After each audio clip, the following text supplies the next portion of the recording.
السلام علیکم ورحمۃ اللہ وبرکاتہ۔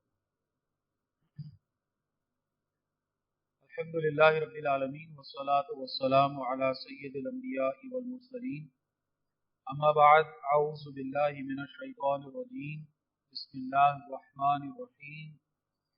وما خلقت الجن والانس الا لیعبدون، وقال اللہ عز وجل فاذکرونی اذکرکم واشکروا لی ولا تکفرون، صدق اللہ العظیم۔